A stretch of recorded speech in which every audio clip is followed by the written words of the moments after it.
بسم الله الرحمن الرحيم. ازيكم يا باشمهندسين؟ اخباركم يا رب تكونوا بخير. من كورس الفورت جيت فرول. محاضره النهارده بنتكلم فيها عن الفي بي ان. اتكلمنا في المحاضره اللي فاتت عن ايه هو الفي بي ان وليه بنستخدمه، وعرفنا ان الترافيك ماشي في كلير تكست بتاع الفي بي ان في التانل، ولازم نستخدم بروتوكولز اي بي سيك بروتوكولز يعني، علشان من خلال الاي بي سيك ده نقدر نأمن الترافيك بتاعنا. مش اي من زي ما الاتاك اتاكر يقدر يشوف الترافيك ده ويعمل لي اتاك، اللي هو نوع من انزيمات الاتاك، اللي هو يبقى فيه اتاكر في النص وياخد كوبي من الداتا مثلا، وتلاقي الداتا تكست يعرف يبص عليها. فانا عايز اشفر الداتا دي، عايز امن ان الداتا ما تلعبش فيها عن طريق الانتجريتي، عايز ان انا اعمل اوثنتيكيشن. فاللي كان بيطبق الحاجات دي كلها هو الاي بي سيك، اللي هو يعني المفروض نتكلم عليه في المحاضره بتاعت النهارده ان شاء الله. طيب، نبذة سريعة كده عن اتكلمنا فيه في المحاضرة اللي فاتت. احنا اتكلمنا عن الفي بي ان، وقلنا عندنا هنا برانش ده كايرو، وده برانش اليكس، عايزين نربطهم ببعض. فده انواع الفي بي ان، هو سايت تو سايت في بي ان.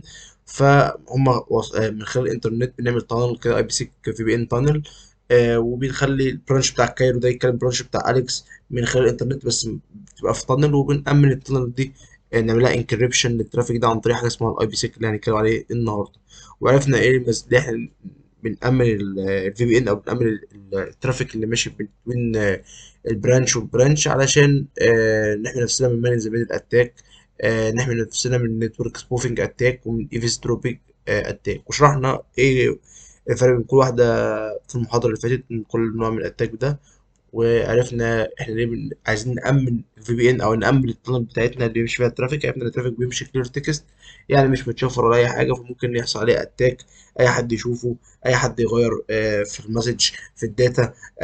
فممكن اي سيميليشن او اي اتاك يحصل عندنا، مش عايز ده يحصل، فعايز امن الترافيك بتاعي، فهنأمنه عن طريق الاي بي سيك بروتوكول. طيب، ده اللي هو المفروض نتكلم عليه في المحاضره بتاعت النهارده، وهو الاي بي سيك. عايزك تعرف ان الاي بي سيك ده مش بروتوكول. تمام، الاي بي سيك ده سيت اوف بروتوكولز، ده مجموعه من البروتوكولز، مش بروتوكول واحد. طيب، الاي بي سيك ده بيتقسم لايه؟ هو بيتقسم لثلاث بروتوكولز، يعني جوه في، احنا قلنا هو سيتس اوف بروتوكولز، كذا بروتوكول. ايه هو؟ قال لك يا اما هو حاجه اسمها الاي اس بي، تمام، وهنتكلم عليها برضو النهارده ان شاء الله، او الاي اتش برضه هنتكلم عليها، او يبقى الاي اس بي، تمام، بلس ال اتش الاتنين مع بعض. طيب، ايه الفرق بين كل واحد، بين كل واحد والتاني؟ يعني ده هنتكلم عليه ان شاء الله في اخر المحاضره. بس كل اللي عايز تعرفه ان الاي بي سيك ده هو ده سيت اوف بروتوكولز، يا اما اي اس بي، يا اما اي اتش، يا اما اي اس بي بلس اي اتش. وهدف البروتوكولز دي ايه؟ هدفها حاجه واحده بس، ان انا اعمل سكيورتي، ان انا أأمن الترافيك بتاع الفي بي ان، لان الترافيك ده بيبقى ماشي زي ما اتفقنا كلير تكست، اي حد ممكن يشوفه مش متشفر. فانا عايز اسكيور الترافيك بتاع الفي بي ان، فسكيوره عن طريق الاي بي سيك بروتوكولز. طيب، وهنا الشرح بتاع الاي بي سيك اللي احنا اتكلمنا فيه دلوقتي، بيقول لك ان ده اوبن ستاندرد، بيعمل لك سكيور وانكريبتد للكوميونيكيشن، للاتصال، بيعمل بيأمن وبيشفر الترافيك ده يعني. وبيقول لك برضو ان هو الاي بي سيك ده البروتوكول بنستخدمه عشان نعمل سكيور وانكريبتد الترافيك.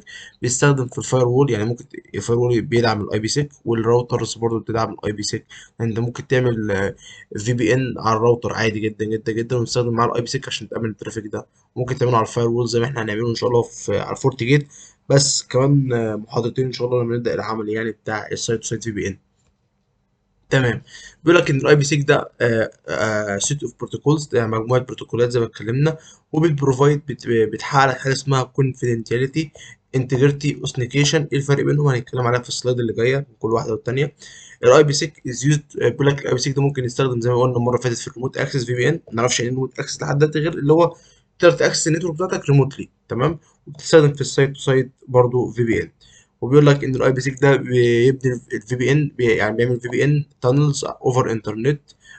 وعشان تطلع اوفر انترنت، التانل دي بتبقى اوفر انترنت، فالترافيك بتاعها بيبقى نون سكيور، فانت محتاج تامنه، فبتامنه عن طريق الايه؟ الاي بي سيك. تمام. نفس كده قال لك بقى ان الاي بي سيك ده عباره عن نتورك لاير، وبيأثنيكيت وبينكريبت الاي بي باكيتس، والكلام اللي احنا اتكلمنا عليه ايه ده كله. طيب، نيجي في السلايد اللي بعديها، وهي سلايد مهمه جدا. بيقول لك الاي بي سيك، احنا عرفنا ان هو مجموعه بروتوكولات بتامن لنا الترافيك. طب الاي بي سيك ده بيقدم لنا خدمه. اي حاجه، بص اي خدها قاعده في دماغك، اي بروتوكول اي حاجه في النتورك ما هي الا سيرفيس. بروتوكول سيرفيس. يعني ايه بروتوكول سيرفيس؟ يعني ده بروتوكول بيقدم لك خدمه معينه. يعني مثلا بروتوكول زي الاوس بي اف بيقدم لي خدمه الدايناميك راوتنج، لما اعمل راوتنج بتوين خلي الشبكات يشوفوا بعض عن طريق دايناميك مش ستاتيك، فده بيقدم لي خدمه الدايناميك راوتنج. بروتوكول زي الاي بي سيك بيقدم لي خدمه الانكريبشن، او بلاش انكريبشن، خلينا في في المسمى العام، بيقدم لي خدمه سكيورتي للفي بي ان. يعني الاي بي 6 ده بيعمل لي ايه يا باشمهندس احمد؟ بيعمل لي في بي ان سكيورتي.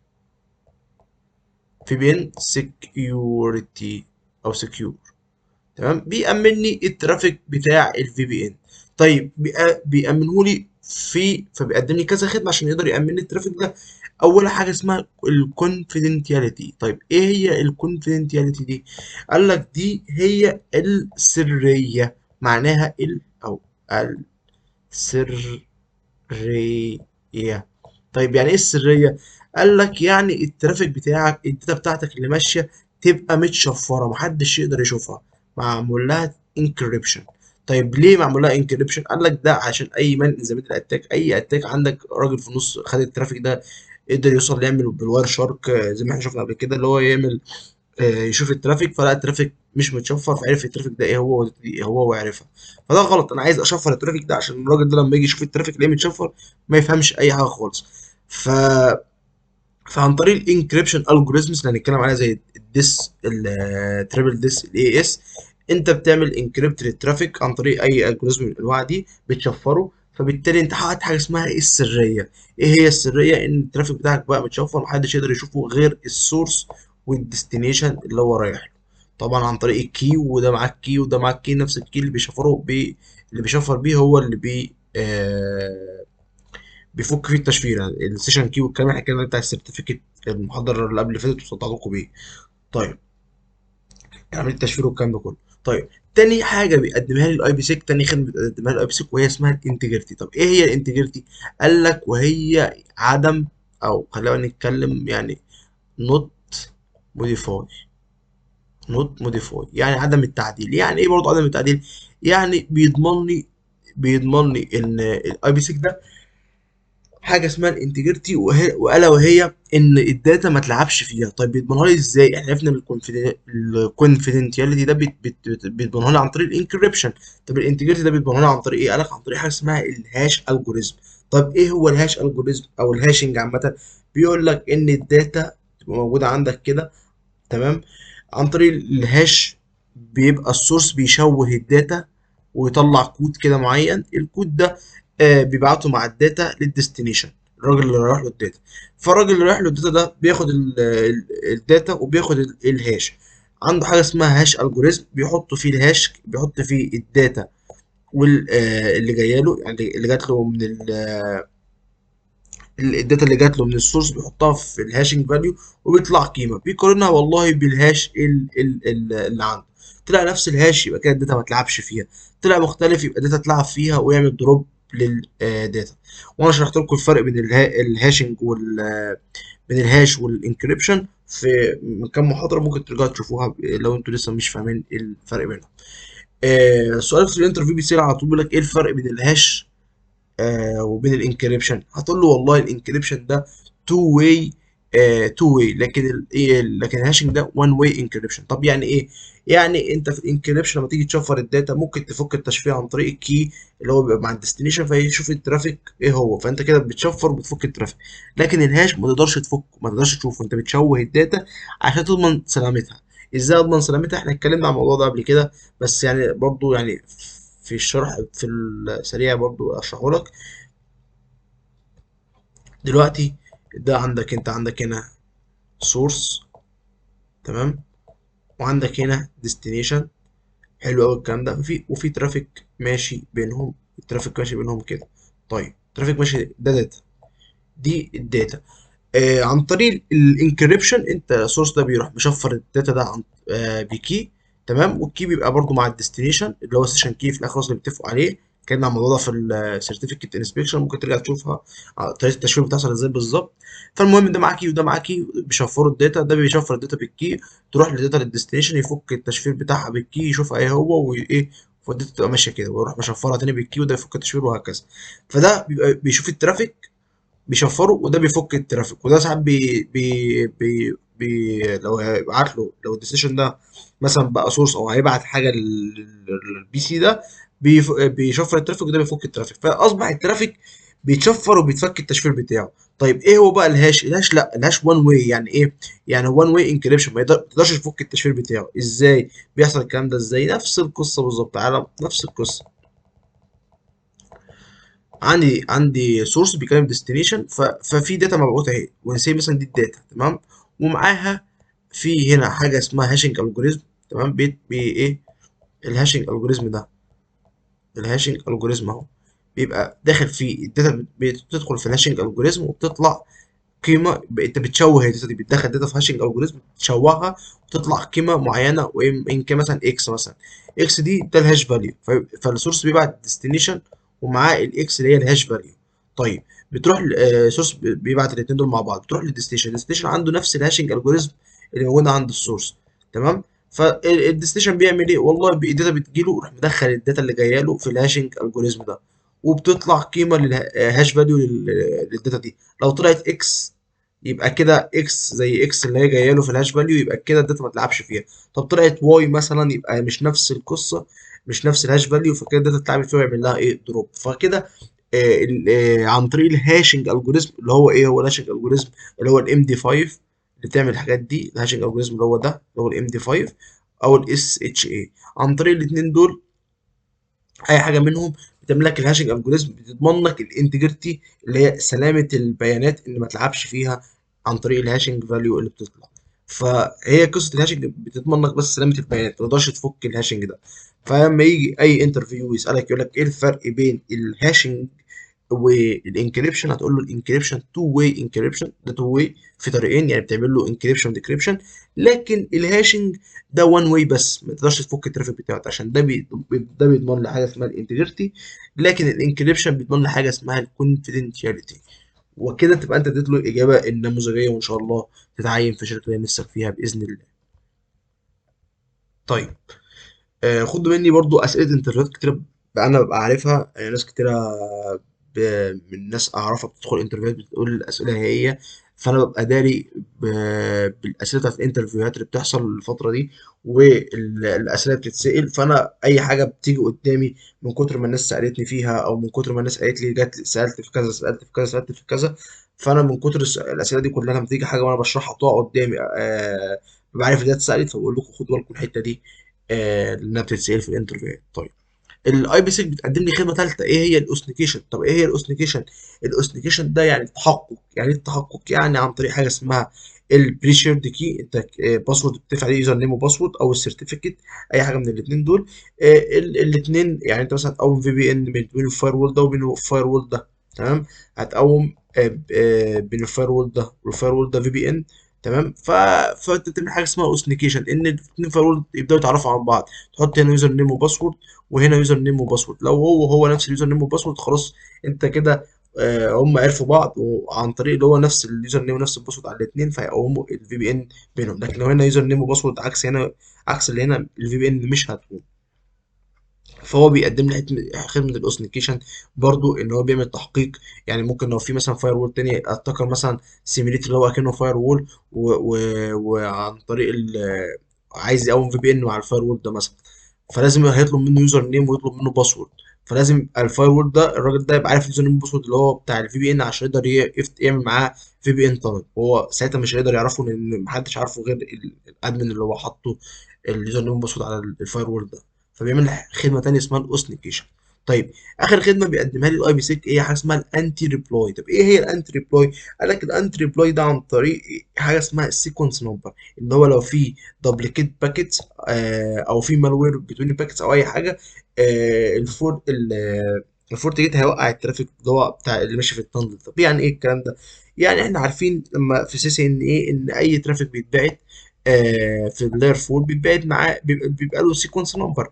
اي باكس اي سيجمنت بتتبعت بيبقى معاها سيكونس نمبر، تمام. فهو هنا بيقول لك في الانتي ريبلاي ده في سيكونس نمبرز للسيكونس اللي بتتبعت من السورس مثلا للديستنيشن، يعني من السورس ده، تمام. من السورس ده للديستنيشن ده بيبقى فيه سيكونس نمبر. الباكتس اللي بتتبعت كل باكت بيبقى لها سيكونس رقم ليها، مثلا احنا شايفين هنا 4 3 2 1. فهو بيقول لك لو في اتاكر في النص هنا بيسنف الباكت، يعني بيشوف الباكتس اللي بتتبعت، فراح باعت باعت في الفي بي ان ده مثلا، باعت باكيت او باعت سيجمنت مثلا، او باكيت يعني باعت داتا مثلا. الداتا دي فيها مالوير مثلا، بس المالوير الداتا اللي باعتها دي بسيكونس نمبر مثلا 15 مثلا، او بسيكونس نمبر 3، باعت بسيكونس نمبر 3. واحنا اكتشفنا ان الثلاثه دي كانت مبعوثه قبل كده من السورس ديستنيشن ده، تمام. فبالتالي في حصل دوبليكيت للسيكونس نمبر، فساعتها الباكت اللي مبعوثه بسيكونس نمبر 3 ده الجديده دي هيحصل لها دروب لانها اتبعتت قبل كده. فهي الفكره كلها ايه؟ الفكره كلها عشان تبقى عارفها برضو، ان انت عندك ان الانتي ريبلاي ده مثلا ده لو قلنا ده السورس مثلا اللي بيبعت الترافيك في الفي بي ان دلوقتي، وده الديستنيشن مثلا، تمام. فهو بيبعت الترافيك، كل باكت بتتبعت بيبقى لها سيكونس نمبر بيبعتها. السورس ده بيبعت له يقول له خد بالك الباكت اللي بعت لك او الداتا اللي بعت لك دي السيكونس نمبر بتاعها مثلا 4، تمام.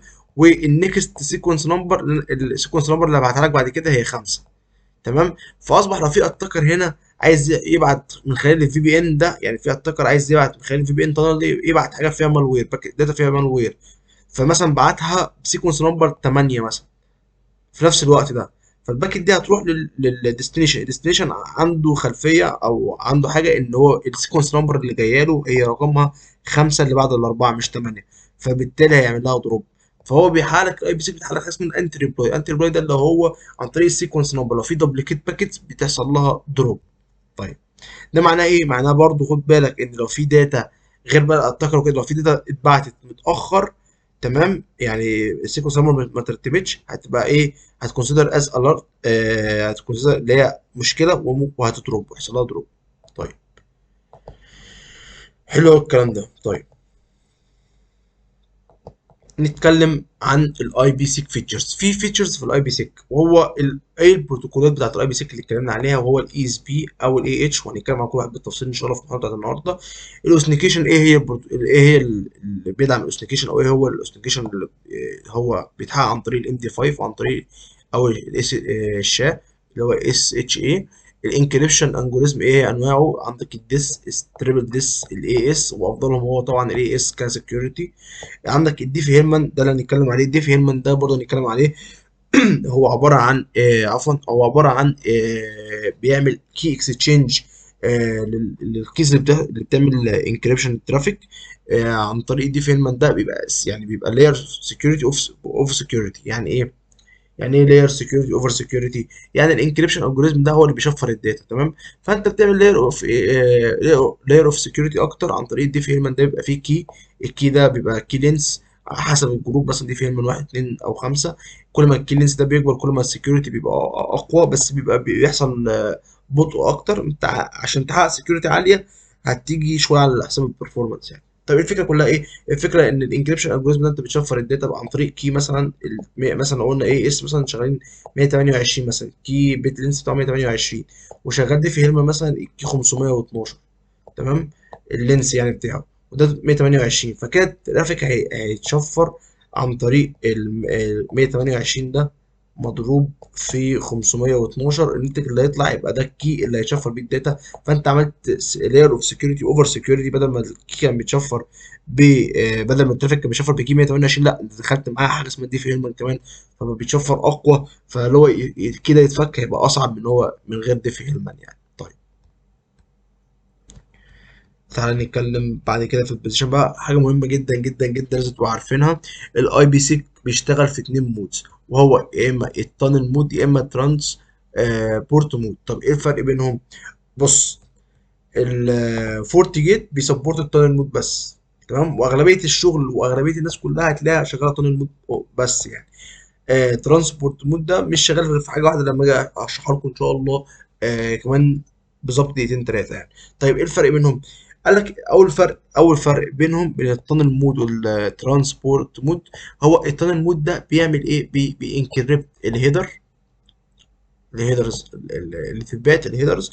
عارفينها في السي ان اللي هو الاي بي هيدر والتي سي بي هيدر والاي اس بي هيدر. لما نيجي نتكلم عن الاي اس بي اللي هو بيتحط هيدر والكلام ده، فهو بينكريبت الهيدر وبينكريبت البيلود اللي هو ايه؟ الداتا نفسها بيحصل لها انكريبشن.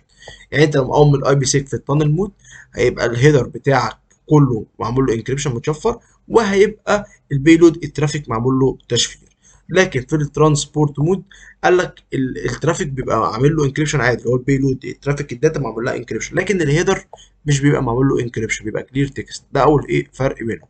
طيب تاني فرق بينهم ايه؟ هو قال لك ان في التانل مود احنا لما بنستخدمه لما يبقى فيه عايزين نخلي السايت بيكلم سايت، سايت بيكلم سايت، يعني برانش في اسكندريه عايز يكلم برانش في القاهره مثلا، فهيطلعوا اوفر انترنت. فما دام الترافيك طلع اوفر انترنت وحصل البرايفت اي بيز اللي هي بتاعت البرانشات دي حصل لها الناتنج، اللي هي يعني مش ناتنج، يعني بقت تطلع بابليك اي بي لان طلع اوفر انترنت.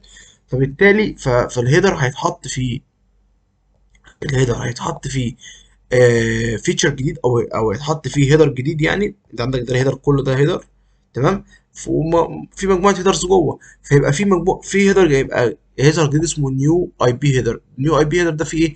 في البابليك اي بي اللي هو بتاع البير، البير ده اللي هو اللي انت اول ما يعني انت مثلا عندك هنا فورت جيت فاير وول مثلا، تمام. او تعالى بقى نشوف البينت احسن عشان تفهموا الدنيا ماشيه ازاي في حته التونل مود والترانسبورت مود.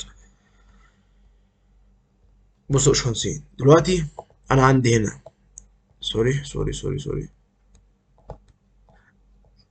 تمام. تعالى هنا نخلي مثلا ده احمر مثلا، ماشي. وتعالى نخلي التاني مثلا لونه اسود مثلا، تمام. وهنخلي هنا تمام برانش، تمام. وهنخلي هنا تاني برانش مثلا اسمه، تمام.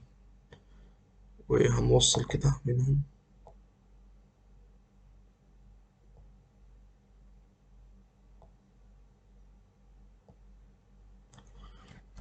ثانية واحدة عشان برضه ده تبقى ايه.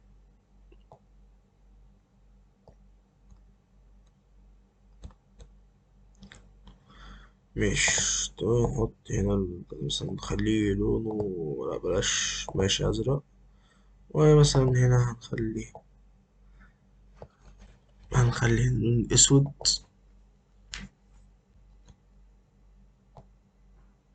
تمام زي الفل. هنا أسود برضو زي الفل.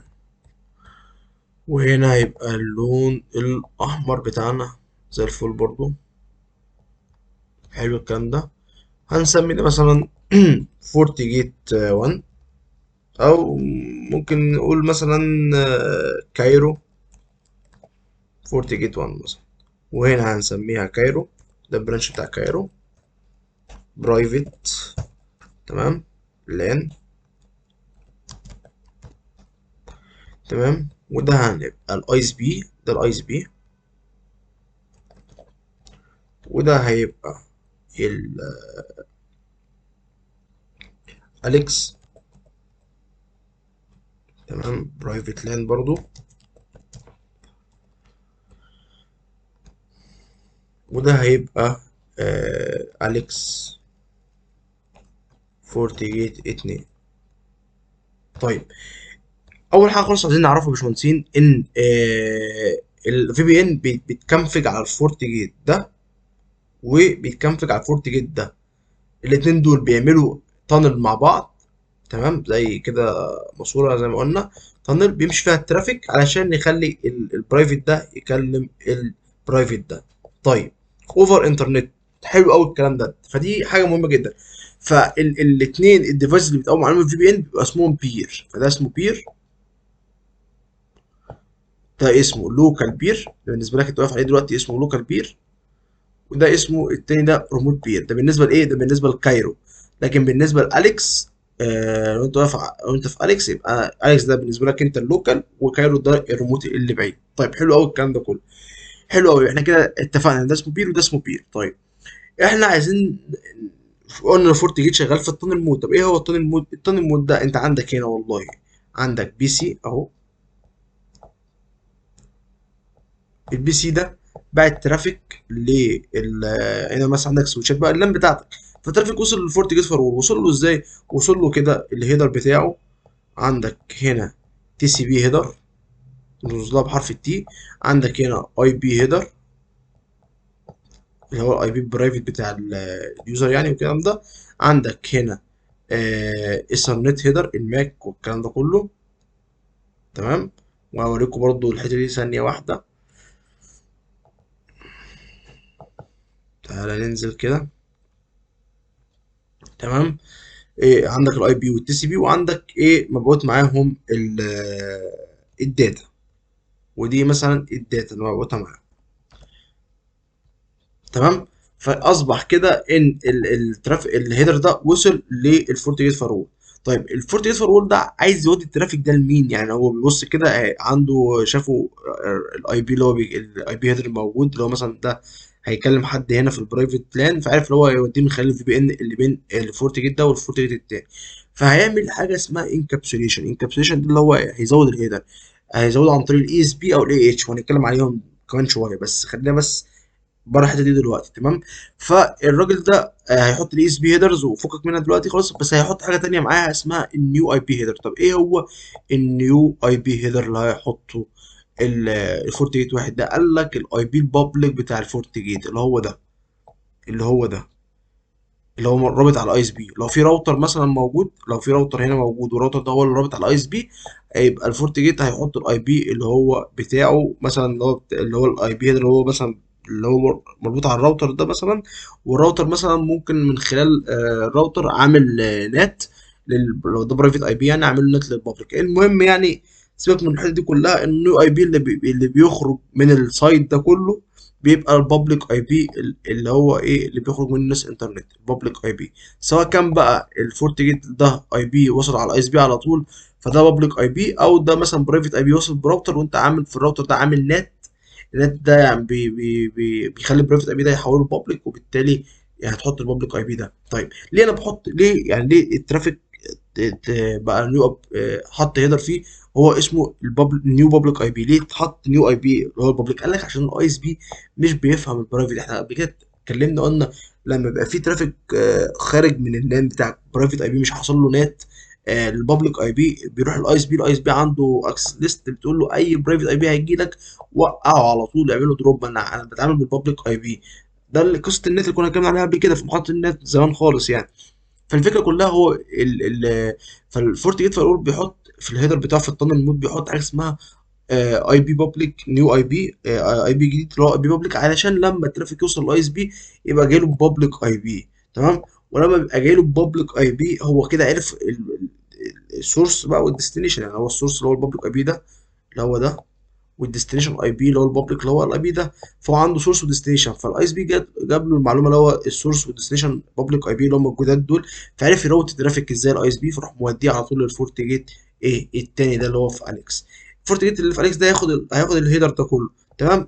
خلاص هيكنسل عنه بابليك اي بي مش محتاجه في حاجه دلوقتي، وهيبقى عنده الداتا وعنده الاي بي اللي هو الاوريجينال اللي هو كان هنا السورس الاي بي اللي هو عايز السورس ده اللي عايز يكلم جهاز هنا في اللان بتاع اليكس. تمام. اروح فاكك الترافيك ده كله وهيشوف السورس والديستنيشن وهيودي الترافيك ده الداتا دي هيوديها للبي سي اللي هو عايز يكلمه اللي هو الراجل اللي هنا اللي هو الراجل اللي كان في كايرو اللي عايز يكلم الراجل اللي في اليكس هنا. نفس القصه هتحصل برضو لو في جهاز في اليكس عايز يكلم جهاز في كايرو. هيبعت الترافيك هتوصل للفورت جيت ده فيها اربع حاجات: الاي بي هيدر، التي سي بي هيدر، الايثرنت هيدر، ومعاه الداتا. الراجل ده هيعمل ايه؟ هيحط اي بي هيدر جديد. ده في حاله التانل مود، ده في حاله التانل مود هيحط اي بي هيدر جديد هو فيه البابليك اي بي بتاعه والديستنيشن اي بي بتاع الفورت جيت اللي هو عايز يروح له اللي هو البابليك برضو. عشان لما الترافيك يروح الاي اس بي يروح عن طريق سورس بابليك اي بي وديستنيشن بابليك اي بي، يفهم الاي اس بي يروت الترافيك ازاي. هيودي الترافيك للفورت جيت فايرول الاولاني ده. الفورت جيت هيفك الهيدر، هيبص هيلاقي في سورس اي بي جهاز في اليكس عايز يكلم ديستنيشن اي بي جهاز عنده هنا في كايرو، وهيودي له الترافيك ده في حاله التانل مود.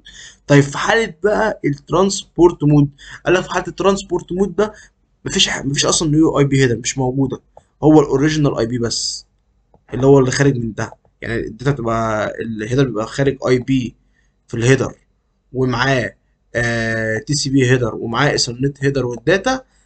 تمام. الاوريجينال اي بي الفورتيت لما بياخد الترافيك في حاله الترانسبورت مود مش بيحط نو اي بي هيدر، مش بيحط بابليك اي بي هيدر. طب انت هتقولي كده، طب ما الترافيك هيتراوت ازاي بين السايت للسايت؟ فعشان كده بقول لك ان في الترانسبورت مود ده ما بتستخدموش في حاله اللي انت عندك سايت عايز تربطه بسايت، لا، انت تستخدمه مثلا لو انت عندك سيرفر عايز تربطه بسيرفر. يعني انت عندك سيرفر كده مثلا عايز تربطه بسيرفر في حته تانيه، والسيرفرين دول مثلا واخدين بابليك اي بي، مثلا ده بابليك اي بي وده بابليك اي بي، فهيخرج على طول الاوريجينال اي بي بتاعه اللي هو الاساسي اللي هو بتاع البابليك اي بي، وهيروح هناك من خلال الاي اس بي هيروح للراجل ده السيرفر التاني، ونفس القصه كلها. فاحنا ده في حاله الترانسبورت مود، فهو بيستخدم في لما انت عايز تربط مثلا سيرفر بسيرفر. لكن في حاله انت عايز تربط برانش ببرانش ويبقى في جيت ويز اللي هو البيرز، يعني اللي هو ده وده، فورتيجيت واحده فورتيجيت اتنين، بتستخدم التانل مود. طيب، ده تاني اختلاف بينهم. احنا اول اختلاف زي ما اتكلمنا اللي هو في ان الهيدر بيبقى معمول له انكريبشن في حاله في حاله التانل مود، ولكن في حاله الترانسبورت مود مش بيعمل له انكريبشن، لكن البيلود معمول لها انكريبشن، الداتا معمول لها انكريبشن في الحالتين. تاني اختلاف بينهم احنا قلنا ان ده في التانل مود بيعمل انكابسوليشن النيو اي بي هيدر اللي هو البابليك اي بي، عشان الايس بي يقدر يروت الترافيك اوفر انترنت. لما من خلال النيو اي بي هيدر ده مش هيقدر الايس بي يعرف الترافيك ده رايح فين وهيوقعه. لكن في حاله التانل مود هو مش بيعمل نيو، مش بيحط نيو اي بي هيدر في الهيدر بتاعنا، هو بس ايه، بيستخدم لو انت عايز تربط سيرفر بسيرفر مثلا، يعني عايز تربط سيرفر بسيرفر تاني في حته تانيه، الاتنين واخدين مثلا بابليك اي بي، فانت مش محتاج انك ايه تعمل نات او انك تعمل انكابسيشن نيو اي بي هيدر والكلام ده كله. طيب، حلو قوي الكلام ده. فاحنا كده عرفنا ايه الفرق بين التانل مود والترانسبيرنت مود. وادي هنا هو صوره للتانل مود، بيقول لك ان ده سورس، الراجل ده سورس اي بي في حته، الراجل ده جهاز، اسف، بي سي في برانش، وده بي سي في برانش تاني، وده السورس وده الديستنيشن. فبيقول لك ان سورس اي بي اللي خارج الهيدر بتاعه اس، والديستنيشن اي بي اللي رايح له هو الدي، ودي ده هو الاي بي ده اللي هو البي سي اللي هو في فرع تاني. فالهيدر ده راح على الار 1، الداتا دي راحت للار 1 الراوتر. انت ده كده الراوتر بقى بالنسبه لي بير مقوم عليه الاي بي 6 مش الفورت يعني دلوقتي في الصوره يعني. فالراوتر هيعمل ايه؟ هيزود اي بي هيدر جديد في التانل مود، وهيحط له سورس اي بي اللي هو ار 1، والديستنيشن اي بي اللي هو ار 2. انا بتكلم هنا اهو دلوقتي عشان انتوا مش شايفين من اللون. السورس اي بي ار 1 والديستنيشن اي بي ار 2. طب ار 1 ده اللي هو ايه؟ ده قال لك الاي بي البابليك اللي هو ده، والديستنيشن اي بي اللي هو ايه؟ قال لك البابليك اي بي اللي هو ده، عشان الاي اس بي اوفر الانترنت يعرف يودي الترافيك ده فين. فالاي اس بي جاله ترافيك، بيقول له ايه يا اي اس بي، انا رايح لار 1، انا ار 1 ورايح لار 2، فيروح مودي ترافيك لار 2. الار 2 هيجي له الترافيك، مش هيبص على ده خالص، هيبص على ايه؟ هيبص على الهيدر اللي هو سورس اي بي اس، والديستنيشن اي بي دي اللي هو جاي له ده اللي هو ده بالظبط، السورس اي بي اس والديستنيشن اي بي دي. فراح ايه، انت عايز تروح لدي، طب انا هوديك لدي. فكده اصبح اس اللي هو ده كلم دي من خلال الفي بي ان تانل عن طريق اللي احنا اتكلمنا عليه بالظبط. طيب، العمليه اللي مسؤوله عن النيو اي بي هيدر والكلام ده كله، ده شغال في التانل مود، بس اللي بيعمل انكابسوليشن والحاجات دي كلها حاجه اسمها الاي اس بي او الاي اتش، وهنتكلم عليها في اخر المحاضره ان شاء الله، يعني كمان دقيقتين بالظبط. ده الترانسبيرنت، سوري الترانسبورت مود. بيقول لك ان انت عندك مثلا هنا هو والله، عندك هنا سيرفر وهنا سيرفر، والسيرفرين دول واخدين بابليك اي بي مثلا، فعلى طول مش محتاج هيروح الهيدر بالبابليك اي بي بتاعهم وهيطلع خلال الانترنت على طول، مش محتاج ان انا اعمل انكابسوليشن لنيو اي بي هيدر. يعني الاثنين واخدين بابليك فتمام. لو برايفت مش هيطلعوا انترنت، مش هيقدروا يوصلوا لبعض لان هو طالعين اوفر انترنت، فايه لازم يبقى معمول بابليك اي بي. طيب، وفي الحاله دي في حاله الترانسبورت مود مش هيحصل انكابسوليشن نيو اي بي هيدر، فالتريد مش هيشتغل لو ده واخد برايفت ده واخد برايفت، مش هيقدروا يشوفوا بعض لو انت معاهم في بي ان بينهم. فالترانسبورت مود ده بيستخدم برضو لو انت يعني مش تطلع الترافيك اوفر انترنت، مش هتطلعه اوفر انترنت، يعني لو برانشات مش بعيد عن بعض، لو في نفس اللان او في حاجه وانت عايز تقوم في نفس اللان حاجه في بي ان طالع في نفس اللان في نفس المنطقه، مش هتطلع اوفر انترنت، فانت كده ممكن تستخدم الترانسبورت مود عادي جدا جدا. لكن انت بتستخدم التانل مود لو انت هتربط فروعات فروع ببعض، لكن اوفر انترنت، فانت لازم يعني هتربط فرع بفرع تاني بعيد خالص، فلازم تطلعه اوفر انترنت. فعشان تطلع اوفر انترنت ما ينفعش تطلع ببرايفت اي بي، لازم تطلع بابليك اي بي. فالتايم مود بيحط لك اي بي زياده في الهيدر اللي هو البابليك اي بي، لكن الترانسبورت مود مش بيعمل كده. طيب، تمام. وده صورة توضح الفرق بين الترانسبورت مود والتالن مود. هنا بقول لك انت عندك كلاينت واحد وكلاينت اتنين او سيرفر واحد وسيرفر اتنين واصلين ببعض على طول، لكن هنا في التالن مود لا، انت واصل بجيت واي اللي هو البير واحد وبير اتنين. وايه ده بيحط لك اي بي هيدر زيادة اللي هو البابليك عشان الترافيك يطلع اوفر الانترنت، فلازم يروح للجيت واي التاني، فالاي اس بي يقدر يروت الجيت واي التاني، والجيت واي التاني يوديه بقى للبي سي اللي هو عايز يروح له، اللي هو الناس اللي هنا تكلم اي حد من اللي هنا. يعني انت هنا عندك الجهاز ده عايز يكلم مثلا الجهاز ده مثلا، فالجهاز ده سورس اي بي بتاعه ايه، وعايز يكلم الراجل اللي هناك ده الديستنيشن بتاعه، الديستنيشن اي بي بتاعه بي مثلا. تمام. فحاطط الترافيك وصل للجيت واي الاولاني ده، وان كان ده مثلا فايرول واحد مثلا، وصل له الاي بي هيدر سورس ايه وديستنيشن بي. فهو عنده انت عايز تروح لديستنيشن بي وسورس ايه، اروح من خلال الفي بي ان تانل اللي قايمه مع الفورت جيت التاني ده، فايرول التاني ده. ف... فانا لو طلعت الترافيك كده، طلعت اوفر انترنت من غير ما اعمل اي حاجه جديده، من غير ما احط نيو اي بي هيدر، الترافيك ده هيقع لأن ده برايفت اي بي. فانا هعمل ايه؟ الفورت جيت بتاع الفي بي ان اللي قايمه بينه وبين الفورت جيت التاني قايمه في التانل مود، لان هو الفورت جيت مش بيدعم غير التانل مود. فبالتالي فالفورت جيت الاولاني ده هيروح عامل نيو اي بي هيدر، يحط اي بي بابليك بتاعه، وهيحط الديستنيشن السورس يعني بتاعه، والديستنيشن اي بي اللي هو بتاع الفورت جيت التاني البابليك برضه، بحيث الاي اس بي ياخد الترافيك ده. بص في الهيدر هيلاقي فيه بابليك اي بي سورس، وفي ديستنيشن اي بي بابليك. فالترافيك هيروح للفوت التاني، الفوت هيفك الهيدر، هيبص هيلاقي ان مكتوب ان ايه عايز يكلم بي، فهيودي الترافيك لايه لبي. هي عمليه معقده شويه، بس انت لو مشيت معايا واحده واحده هتفهم الدنيا ماشيه ازاي ان شاء الله. طيب اخر حاجه هنتكلم فيها النهارده ان شاء الله وهي الاي بي سي بروتوكولز. وده حاجه مهمه جدا جدا جدا جدا لازم تبقى عارفها. وهو احنا قلنا الاي بي سي ده سيت اوف بروتوكولز، ده مجموعه من البروتوكولز، يا اما اي اس بي يا اما اي اتش، يا اما تستخدم الاثنين مع بعض اي اس بي والاي اتش. طب ايه هو الاي اس بي وايه هو الاي اتش؟ خد بالك ان في فرق بينهم جوهري وكبير جدا جدا جدا، ولازم تفهم ايه الفرق بينهم بالظبط يعني. الفورت جيت بيدعم الاي اس بي، تمام. الاتش ماشي ده ماشي يدعم قوي يعني، بس لازم تبقى فاهم ايه الفرق بينهم، عشان دي هتوديك في حته اسمها النت ترافيرسال.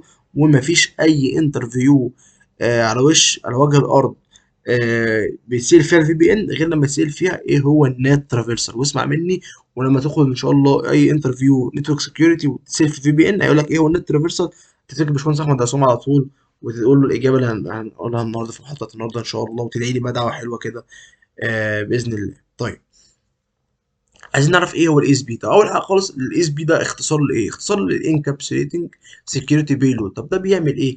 ده احنا اتفقنا الاي بي سي ده ده بيشفر لي او بيقدم لي خدمه السكيورتي للترافيك بتاع الفي بي ان. طب حلو قوي الكلام ده كله. طيب المسؤول عن البروتوكولز او الاي بي سي ده سيت اوف بروتوكولز، مجموعه من البروتوكولات فيها الاي اس بي. طب الاي اس بي ده هو اللي بيقدم لي الخدمه حرفيا. هو الاي اس بي هو اللي بيقدم لي الخدمه اللي هي اسمها الانتجريتي، الانكريبشن، الاوثنيكيشن. يبقى الاي اس بي ده بيقدم لي الخدمه اللي اسمها الانتجريتي، الانكريبشن، الاوثنيكيشن.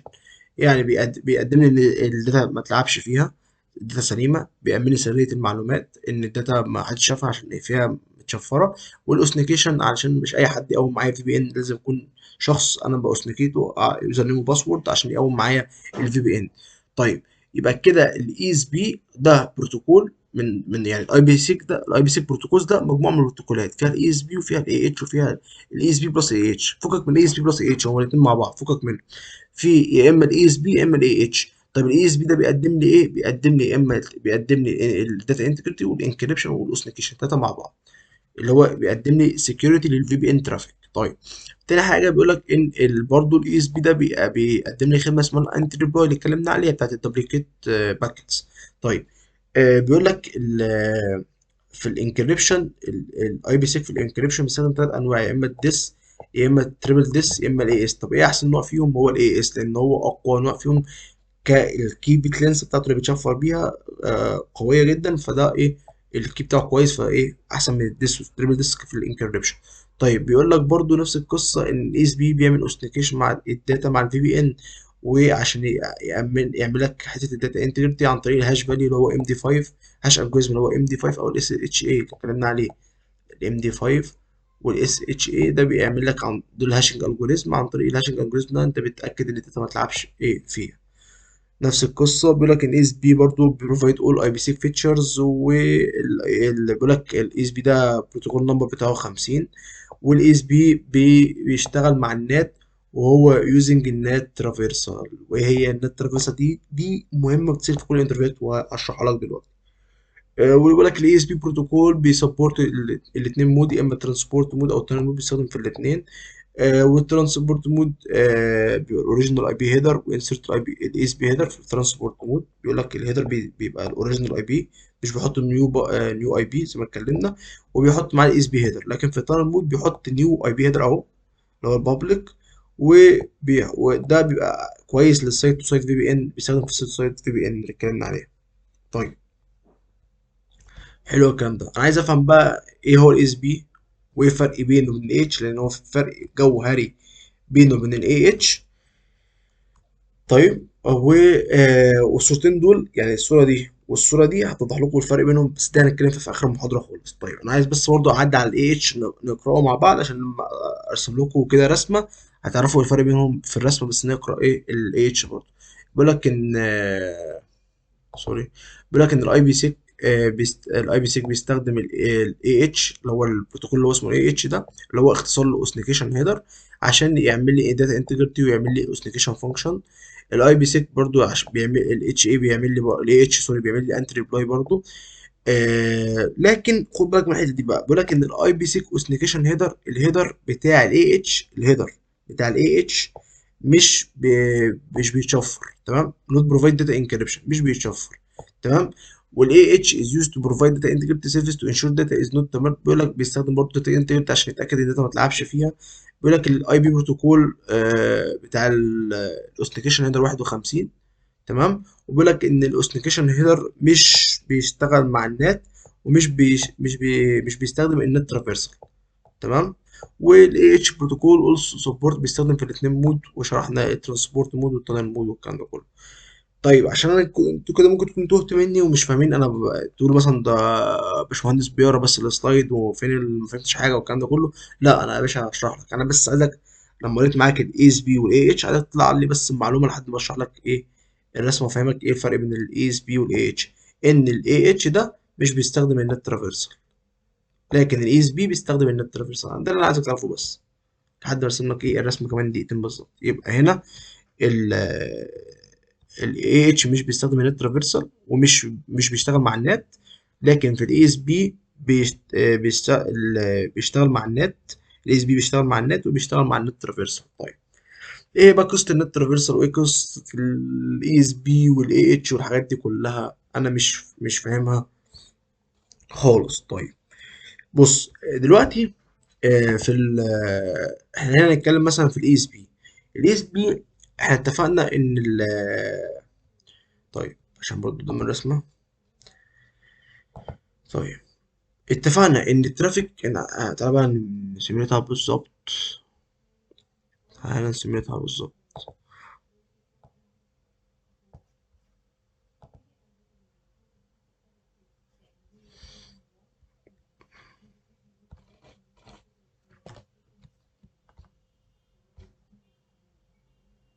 ثانية واحدة، ارسم بس الرسمة، اعمل بوست لحد ما اخلص، عشان الفيديو بس ما يطولش. ماشي يا شباب، نرجع لكم تاني بعد ما وصلنا الرسمة. دلوقتي احنا عايزين نعرف ايه الفرق بين الاي اس بي والاي اتش. طيب، احنا عملنا الرسمة دي وقلنا هنعرف من خلالها نعرف ايه الفرق بين الاي اس بي والاي اتش. احنا عرفنا دلوقتي ان الاي اس بي بيشتغل مع النت ترافيرسال، بيشتغل مع النت، لكن الاي اتش مش بيشتغل مع النت ولا النت ترافيرسال. طيب، وانا لسه ما اعرفش ايه النت ترافيرسال لحد دلوقتي. فاحنا هنسيميوليت ان احنا عايزين بي سي اي هيكلم بي سي بي من خلال التانل اللي معموله، اللي هي مثلا دي كده، بين اليكس وبين كايرو اوفر انترنت، والاي بي سي بروتوكولز مأمنها وشغالين اي اس بي. اي اس بي هو اللي شغال، وده اللي فورتيجيت بيدعمه، وده اللي بيشتغل فعلا. الاتش مبقاش يشتغل قوي يعني. تمام، ده الاي اس بي اللي شغال، وده ايه الترافيك ده متشفر وكله تمام. طيب، في حاله الاي اس بي احنا خلينا بقى نبص بصه حلوه قوي. انت عندك البي سي ده في اللان بتاعت كايرو. فالمهم الترافيك وصل للفورتيجيت ده، وصل له عن طريق الاي بي، الهيدر موجود فيه السورس، السورس اي بي ايه. تمام، ده السورس اي بي، والديستنيشن اي بي اللي هو بي. تمام، وهنقول ان السورس ماك برضو جاله الماك، ان السورس ماك ايه، تمام. والديستنيشن ماك بقى حسب بيتغير بالنكست توب والكلام ده كله. طيب فهو جاله الاي بي هيدر والماك هيدر وجاله التي سي بي هيدر، ده كله في الهيدر اللي وصل للفورت جيت الاولاني. حلو قوي الكلام ده كله. فاحنا اتفقنا احنا شغالين في التانل مود مش شغالين في الترانسبورت مود. فالفورت جيت هيعمل ايه؟ هيعمل باي ديفولت، راح عامل كده. الفورت جيت هيروح عامل ايه؟ عامل حاطط نيو اي بي هيدر، تمام، اللي هو الاي بي البابليك، تمام. او اكشولي يعني عشان نبقى دقيقين 100%، هيحط الاي بي هيدر اللي انت حاطه في التانل اللي هو بتاعه ده، اللي هو بتاع البير ده، الاي بي ده والاي بي ده. هيحط الاي بيات اللي انت حاطها له في التانل لما يجي تعمل كونفيجريشن للتانل بينهم، وهوريها لكم لما نيجي نعمل كونفيجريشن ان شاء الله. هيحط النو اي بي هيدر مع الاي بي، مع الثلاث حاجات اللي هو كانوا موجودين، اللي هو الاي بي والتي سي بي والماك دول، تمام. مع النيو اي بي هيدر والداتا طبعا موجوده معاهم. حلو قوي الكلام ده كله. في حاله الاي اس بي احنا اتفقنا في حاله الاي اس بي ان هو بيعمل انكريبشن وبيعمل بيشفر وبيشوف سلامه الداتا، وبيعمل كمان بيعمل تشفير للهيدر، وبيعمل هاشنج فاليو. الهاشنج فاليو ده ايه؟ عشان لو حد غير في الهيدر، يعني مثلا ممكن اتكر يشوف يغير في الهيدر ده، مثلا نحط اي بي بتاع، يغير في الهيدر ده ويحط مثلا اي بي ايه بتاعه هو مثلا، الديستنيشن اي بي بتاعه هو، بحيث الترافيك اللي يجي رايح على طول للاليكس 48 ده لا ما يروحش البابليك اي بي، يبقى محطوط يروح للاي بي بتاع الاتاكر. فممكن يغير في الهيدر. فانا عايز اعمل هاشنج فاليو. يعني ايه؟ يعني عايز اعمل ان انا امن ان لو الراجل ده ما يلعبليش في الهيدر، فاعمل ما يلعبليش فيها، وما اشوفش الهيدر ده رايح فين، الترافيك ده رايح فين والكلام ده كله، عشان هو اوفر انترنت. فانا اعمل انكريبشن واعمل هاشنج للحاجات دي كلها. طيب حلو قوي الكلام ده كله. فعشان يعني عشان بس نفهم فاهمين الدنيا كلها بتبقى ماشيه ازاي، تعالوا نبص برضو في الصوره عشان ما لخبطكوش. دلوقتي احنا اتفقنا ان الترافيك اهو قدامنا، ده النيو اي بي هيدر، تمام، اللي حطه الاي اس بي، سوري التونل مود اللي حطه، اللي هو ده الاي بي اللي هو البابليك اللي هيروح من خلاله الاي اس بي، هيروت ايه الترافيك للفورجيت التاني. وده ده في حاله الاي اتش، سوري بس نيجي بس في الاي اس بي، تمام. وده الاي اس بي هيدر محطوط عادي جدا جدا جدا. ده الاي بي هيدر اللي هو بتاع السورس والبرايفت اي بي والديستنيشن برايفت اي بي. وده التي سي بي هيدر، ده الداتا، ويبقى معاهم برده الماك هيدر مش موجود هنا. وده الاي اس بي تريلر، وده الاي اس بي اوثنيكيشن عشان برضه تعمل اوثنيكيشن عن طريق الاي اس بي والكلام ده كله. طب ايه الفكره كلها؟ ايه الاختلاف بين الاي اس بي والاي اتش؟ الاختلاف في حاجه اسمها الاوثنيكيتد. ايه هي الاوثنيكيتد؟ الاوثنيكيتد ده الهاش فاليو، تمام. الهاش فاليو انت في حاله الاي اس بي، انت الفورت جيت مش بيعمل، او الاي بي سي تانل مش بتعمل هاشنج للنيو اي بي هيدر. ليه مش بتعمل هاشنج للنيو اي بي هيدر؟ هو قال لك بالمنطق كده، الاي اس بي فكر وقال لك بالمنطق، ما ممكن يكون عندي في جهاز راوتر، او في الاي اس بي، الاي اس بي راوترات، ممكن الاي اس بي ده عامل نات يعني الاي بي ده اللي انا حاطه هنا ده معمول له نات في الاي اس بي. فبالتالي انا لو عامل اوثنيكيشن وعامل اوثنيكيتد وعامل هاشنج فاليو يعني على ده كله، وهنا معمول نات، فالاي بي ده هيتغير، الهيدر ده هيتغير. فما دام اتغير والهيدر ده وصل للديستنيشن، فاحنا اتفقنا في الهاشنج فاليو بيحط الديستنيشن لما يستلم الهيدر ده بيحطه في هاشنج الجوريزم. لو طلع له نفس قيمه الهاش فاليو يبقى كده ما تلعبش فيه، ويبقى كده تمام، الهيدر ما تلعبش فيه، ويكمل الداتا بروسيسنج بتاعتها عادي. لكن لو الهاشنج فاليو اللي طالعه دي مختلفه، فيبقى كده معناها انه في حد لعب في الهيدرز دي، فبالتالي هيعمل دروب للهيدر للداتا كلها. فبالتالي اصبح كده مفيش اتاكر اصلا لعب في الداتا. بس الفكره كلها ان في راوتر هنا، او في الاي اس بي هنا، الاي اس بي دول في النص عملوا ناتنج ايه، معمول نت للاي بي هيدر ده. فبالتالي لما الديستنيشن يستلم الترافيك، الفورت جيت التاني اللي هو موجود عندي في اليكس، لما يستلم الترافيك، الفورت جيت ده لما يستلم الترافيك جاي له في هيدر كتير جدا جدا جدا، فيدخله في هاشنج الجوريزم. الهاشنج الجوريزم ده طلعت له هاش فاليو مختلفه، لان الاي بي هيدر اتغير هنا من خلال الاي اس بي في الراوترات حصل له نات. فالراجل ده هيفتكر ايه؟ هيفتكر والله ده في اتاكر لعب في الهيدر ومش عارف ايه، فانا هوقع الترافيك ده، وبالتالي التانل مش هتقوم بينهم، وبالتالي خد بالك ان بي سي ايه ده مش هيقدر يكلم بي سي بي خالص. يعني الترافيك كله هيقع، مش هيوصل لبعض. كل شويه الترافيك هيروح للاليكس، الاليكس هيلاقي اللي هيلاقي الهاشنج فاليو مختلفه من خلال التانل، فالترافيك مش هيوصل للبي سي بي، وكأن التانل ايه مش شغاله واقعه، والترافيك مش هيوصل. لكن ليه ده كله كان سببه ايه؟ ده كله كان سببه ان حصل حاجه يعني حصل في ناتنج، حصل في نت، حصل الاي اس بي عمل نت الاي بي هيدر ده. فبالتالي الفورت 8 اللي هو اليكس فورت 8 2 ده، الاليكس ده لما بيجي له الترافيك بيجي له البابليك اي بي، حط الهيدر ده كله حطه في هاشنج الجوريزم، تلاقي له هاش فاليو غير اللي جاي بيها طبعا، لان حصل ناتنج في النص والاي بي اتغير، فبالتالي الهاشنج هيتغير طبعا. فبالتالي حصل ناتنج. فالعمليه دي اسمها ايه؟ اسمها نات ترافيرسال، او باسمها نات داش تي بيقولوا كده.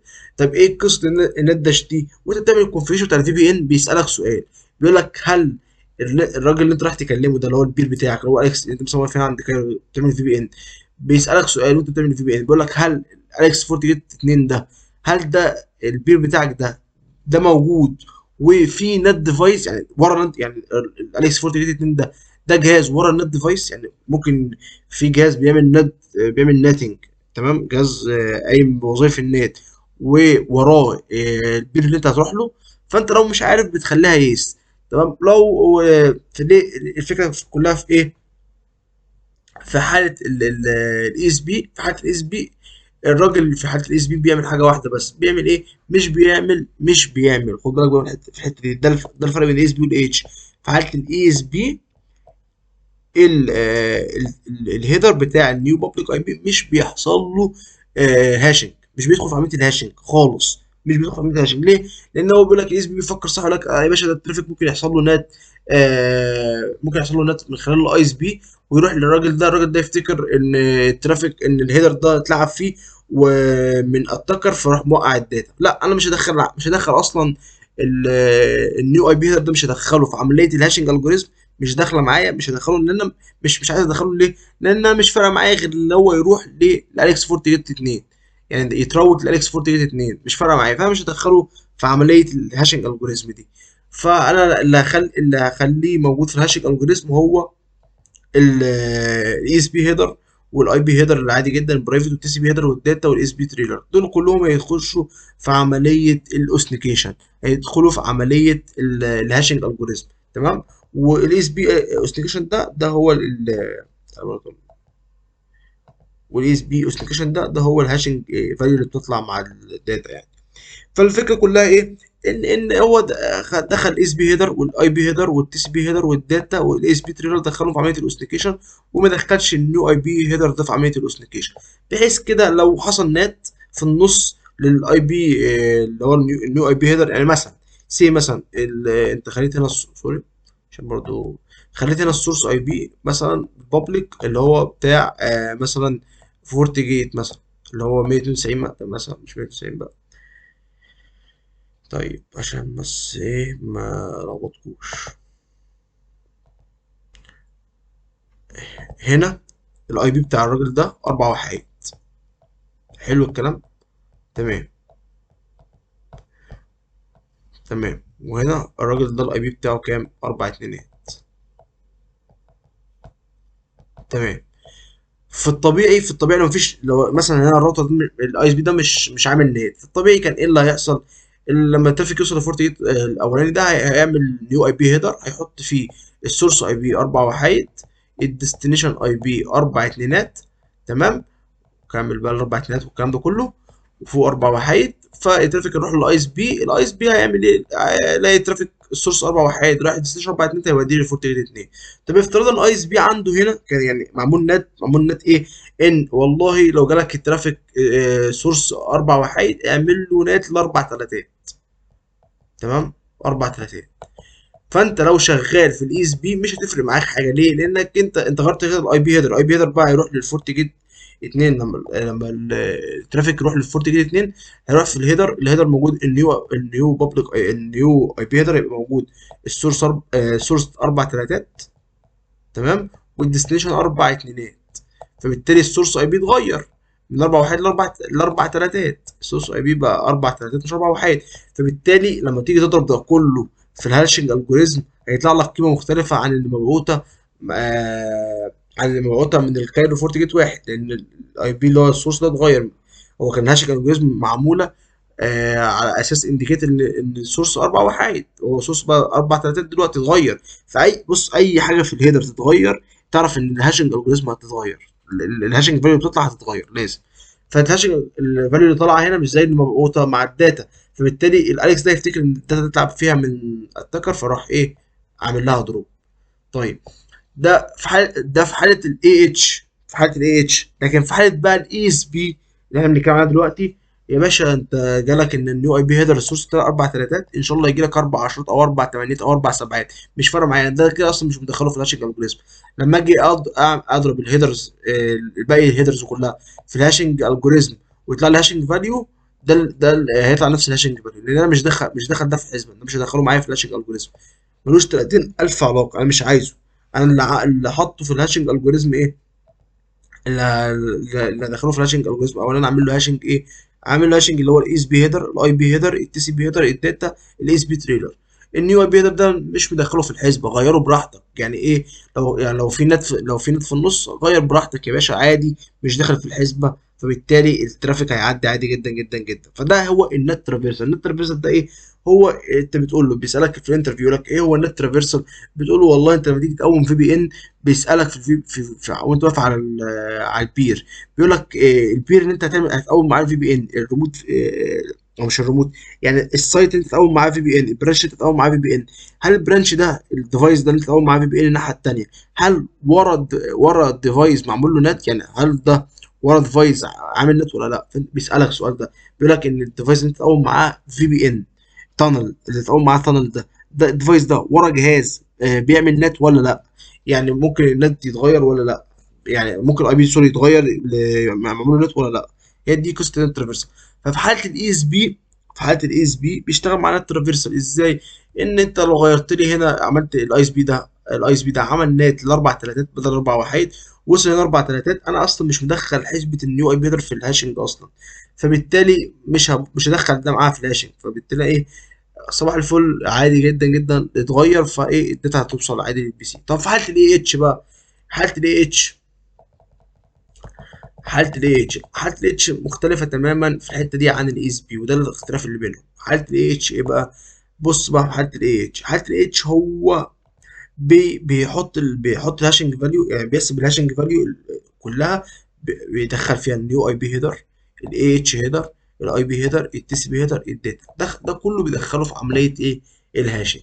فبالتالي اصبح لو في جهاز في النص زي الاي اس بي ده راوتر في النص مثلا بتاع الاي اس بي عمل نت، فبالتالي اصبح ان جاي له ان السورس اي بي بقى اربع تلاتات مش اربع وحيد، فهيدخل ده كله، هيدخل نيو اي بي هيدر والاوريجينال اي بي هيدر، وهيدخل معاه التي سي بي كله في الهاشنج الجوريزم، هيطلع له قيمه هاش مختلفه تماما تماما تماما عن اللي مبعوت له، لان الاي بي هنا اتغير، حصل له نت، فالترافيك هيحصل له دروب. فده مش بيدعم النت ترافيرسال. فالاي اتش مش بيشتغل مع نت ترافيرسال، بيشتغل مش مع نت ترافيرسال، لكن الاي اس بي بيشتغل مع نت ترافيرسال. يعني الفكره كلها ايه؟ الفكره كلها ان الاي اس بي في عمليه الهاشنج مش بيحط النيو بابليك اي بي في الهاشنج، مش بيدخله في الحزب، لكن في الاي اتش لا، بيدخل النيو اي بي في الحزب. فبالتالي لو في نت ترافيرسال، يعني في جهاز بيعمل نت تمام ووراه البير بتاعك، وحصل نت للاي بيهات، في الاي اس بي الدنيا هتشتغل عادي جدا، والبي سي اي هيكلم بي سي بي تمام، مفيش اي مشكله. في حاله الاي اتش مش هيكلموا بعض، لان الترافيك هيقع، علشان النيو بابليك اي بي او النيو اي بي هيدر المعمول ده داخل في عمليه الهاشنج الجوريزم، وكده حصل نت، فبالتالي الهاش فاليو اختلفت عن المبعوثه، فيفتكر الترافيك فالفورت جيت ده هيفتكر ان الترافيك ده اتلعب فيه، وهيعمل دروب للباكت. يا رب تكونوا استفدتوا من الحته دي وفهمتوها كويس، فهمتوا يعني ايه الترافيرسال، وفهمتوا يعني ايه يعني ايه مهم تفهموا الفرق بين الاي اس بي والاي اتش ضروري. واحنا الفورت جيت دلوقتي شغال بالاي اس بي يعني، تمام. هنا بيشرح لك ان الاي اس بي في حاله الترانسبورت مود مش هتلاقي نيو اي بي هيدر، ان احنا اتفقنا الترانسبورت مود مش بيحط نيو اي بي هيدر، ده بيقول لك في حاله الاس بي، في حاله التانل مود في نيو اي بي هيدر اهو، بس مش داخل معاهم في عمليه الاوثنيكيشن. نفس القصه في الاوثنيكيشن هيدر، خد بالك الاوثنيكيشن هيدر اهو في حاله الترانسبورت مود مش داخل مع النيو اي بي هيدر، وفي حاله التانل مود داخل مع اي بي هيدر لكن مطبق عليه الهاشنج مطبق عليه. في فرق تاني بين الاس بي والاي اتش برضه، لو بصيت هنا هتلاقي ان الهيدر بتاع الاي بي هيدر والتي سي بي والداتا والاس بي هيدر معمول لهم انكريبتد، سواء كان في الاي بي في سوري سواء كان في الترانسبورت مود او في التانل مود. هنا هتلاقي مش معمول انكريبشن للهيدر، هو معمول بس الهاشنج فاليو عشان يتاكد ان يتاكد ان الهيدر ما اتلعبش فيه، لكن مش معمول انكريبشن زي ما احنا شايفين هنا. يعني هنا ممكن اي حد يشوف الترافيك ده رايح فين والهيدر الاي بي اي والكلام ده كله، عكس الاس بي. الاس بي لا، الاس بي بيبقى فيه انكريبشن وهاشنج، فده افضل بكتير يعني. طيب كده مش هنوصل خلاص محاضرة النهارده، يا رب تكونوا استفدتوا. احنا فهمنا ايه هو الاي بي سيك سيت اوف بروتوكولز، وفهمنا ايه الفرق بين الاي اس بي والفرق بين الاي اتش. عرفنا ايه الفرق بينهم، ان الاي اس بي مش بيدخل النيو اي بي هيدر في حسبة الهاشنج، فبالتالي لو في جهاز في النص بيعمل نات للاي بي، للسورس اي بي او ديستنيشن اي بي، بيعمل نات يعني في النص للاي بي بتاعت التانل دي اللي هي البابليك او النيو اي بي هيدر دي. لو في جهاز بيعمل نات فده اسمها عمليه النت ترافيرسال. بالتالي في الاي اس بي ده هيشتغل عادي لان النيو اي بي ده مش داخل معايا في الحسبه. لكن في حاله الاي اتش الترافيك هيقع لان النيو اي بي داخل في حسبه الهاشنج الجوريزم، فبالتالي السورس اي بي حصل له نت فالاي بي اتغير، ولما الاي بي يتغير فاكيد الهاشنج اللي لما تطلع الفاليو في الاخر تبقى متغيره عن اللي موجوده، فبالتالي الترافيك هيقع. عرفنا ايه الفرق بين الترانسبورت مود والتانل مود، ان ده واحد بيعمل انكابسوليشن للنيو اي بي هيدر والتاني ما بيعملش. عرفنا الفيتشرز بتاعت الاي بي سيك اللي هو البروتوكول والاوثنتيكيشن والانكريبشن والديفي هيلمان. عرفنا برضو الخدمات اللي بيقدمها لي الاي بي سيك اللي هو الكونفيدنتياليتي والانتجريتي والاوثنتيكيشن والانتي ريبلاي. وعرفنا احنا ليه بنستخدم في بي ان، ده المحاضره اللي فاتت، وعرفنا ليه لازم نأمنها. وان شاء الله المحاضره القادمه هنتكلم بقى اكتر عن السايت تو سايت في بي ان، ونتكلم بقى عن الفيتشرز اللي بتستخدم في الكونفيجريشن بتاعته ان شاء الله. فان شاء الله مش هنسين ان شاء الله المحاضره القادمه هنتكلم عن السايت تو سايت في بي ان بالتعمق بالفيتشرز بتاعته في الكونفيجريشن. يعني هنشرح كل فيتشر فيهم، اللي هو هنشرح الانترفيسال تاني برضه هنعدي عليها، وهنشرح حاجه اسمها بي اف اس، وهنشرح الديف هيلمان، وهنشرح ازاي التانل بتقوم اصلا بتعدي باتنين فيز 1 وفيز 2. آه وهنشرح اكتر ازاي التانل بتقوم يعني، والفيز بتاعتها ايه هي، وفيز 1 بتسمى ايه وفيز 2 بتسمى ايه والكلام ده كله. وان شاء الله المحاضره بعدها بقى هنبدا نعمل لاب في الفي بي ان بالظبط، نوعها سايت تو سايت في بي ان. يعني ان شاء الله بعد المحاضره القادمه هنعمل في بي ان لاب، ونشرح وتشوفوا العملي قدام عينيكم احنا ازاي قاعدين نوصل الاتنين سايتس ببعض من خلال الفي بي ان تانل والكلام ده كله. في اخر حاجه بس قبل ما اقفل كنت عايز حاجه برضو اوضحها لكم. في حال الاي اس بي ده شغال باتنين بورت نمبر، تمام، هي 4000 ونص، تمام، 4500 في حالة ان لو انت في نت ترافيرسال او شغال في نت يعني. لو متأكد ان في جهاز، يعني هنا مثلا لو متأكد ان الاي اس بي بيعمل نت مثلا وانت متأكد تمام 100%، هتستخدم الاي اس بي، هتستخدم البورت نمبر بتاعها يبقى 4500. لكن في حالة ان مفيش نت الدنيا عادي جدا جدا، البابليك اي بي اللي بيتحط هنا النيو بابليك اي بي ادرس اللي بيتحط في الهيدر هو اللي هيوصل للديستنيشن، مفيش نت في النص، بالتالي البورت نمبر تبقى ايه 500.